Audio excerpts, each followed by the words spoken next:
बिस्मिल्लाहिर्रहमानिर्रहीम, अस्सलाम वालेकुम। जी, तो आज का व्लॉग शुरू करने से पहले थोड़ी सी वजाहत कि कल की वीडियो में मेरे कुछ एक दो अल्फाज जो मेरे दोस्त सुनने वाले हैं मुझे फीडबैक भी देते हैं। उन्होंने कॉल करके मुझे बताया कि आपके ये अल्फाज सही नहीं। तो फिर कुरान का वादा सच्चा है कि ये यहूदो नसारा तुम्हारे दोस्त नहीं है। आप इनका जितना ख्याल करेंगे, जितना इनके साथ चलेंगे, जितनी वफादारी निभाएंगे, लेकिन ये आपके दोस्त नहीं हो सकते। आज ये सच साबित हुआ क्योंकि कुरान पाक का एक एक लफ्ज सच है। तो भाई मैं इस चीज की मादरत करता हूं और अपने अल्फाज की सही दुरुस्तगी के लिए इंशाल्लाह कोशिश करेंगे नेक्स्ट वीक कि वो लफ्ज थे कि तो फिर। लेकिन उससे आगे जाकर मैंने पूरी वजाहत की कुरान पाक के बारे में और यहूद नसारा के बारे में, इस मौजू पर बात थी। तो आप तमाम सुनने वालों का बहुत बहुत शुक्रिया और आपके फीडबैक का बहुत बहुत शुक्रिया कि आप मुझे सुनते हैं और मेरी गलती की इस्लाह भी करते हैं। तो नेक्स्ट इंशाल्लाह कोशिश करेंगे कि अल्फाज का चुनाव जो है वो अच्छा और बेहतरीन हो, इससे किसी की दिल आजारी ना हो। जी, तो आज का व्लॉग शुरू करते हैं कि क्या मुज़ाकरात नाकाम हो गए, क्योंकि ना तो ईरान आया पाकिस्तान मुज़ाकरात के लिए और ना ही अमेरिका आया। तो इसके बाद का सिनेरियो क्या है? दूसरी तरफ अमेरिका जंगबंदी करके और उसमें कुछ दिनों का इजाफा करने के बावजूद इसराइल की तरफ से हमले भी हो रहे हैं और ईरान की तरफ से भी हमले हो रहे हैं। जंगबंदी नहीं हुई, लेकिन ऐलान किया हुआ है कि 10 दिन की जंगबंदी है। लेकिन मुज़ाकरात में भी शामिल नहीं हुए, ना ईरान शामिल हुआ और ना अमेरिका शामिल हुआ, क्योंकि अगर ये दोनों फरीक शामिल नहीं हुए तो इसका मतलब है कि मुज़ाकरात का कोई रिजल्ट नहीं निकला। और दूसरी तरफ अमेरिका अपने जमीनी अफवाज ईरान के बिल्कुल करीब ला रहा है, अपनी फोर्सेस को इकट्ठा कर रहा है।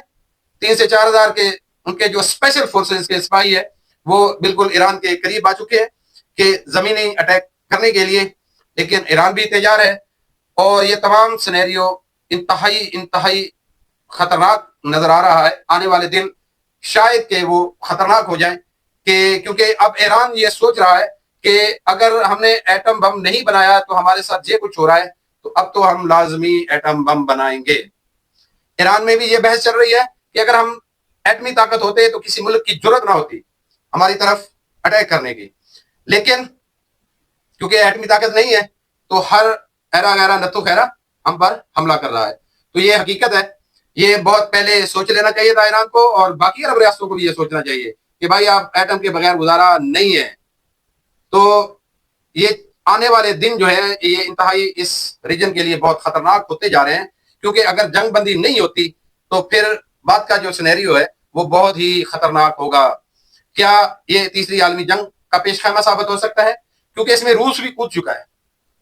इसमें मुसद्दक़ रिपोर्टें हैं कि रूस इन्वॉल्व हो चुका है।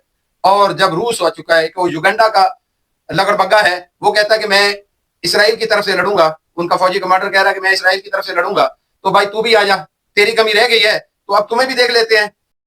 वो छोटी सी तेरी फौज है, तू आप खुद नहीं है, तो तुझे तो पाकिस्तानियों ने भड़का देना है। तू किधर मुंह चक के आ रहा है कि ये मैं ईरान के खिलाफ लड़ूंगा इसराइल के साथ होकर। तो ये तमाम सिनेरियो जो है कहीं ना कहीं आग सुलग रही है कि तीसरी आलमी जंग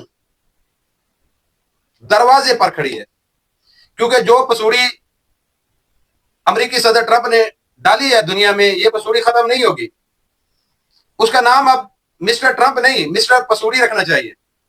और हम आज से उसका नाम मिस्टर पसूड़ी ही कहेंगे कि अमेरिकी सदर मिस्टर पसूड़ी, क्योंकि उसने पूरी दुनिया को इसमें इन्वॉल्व कर दिया है।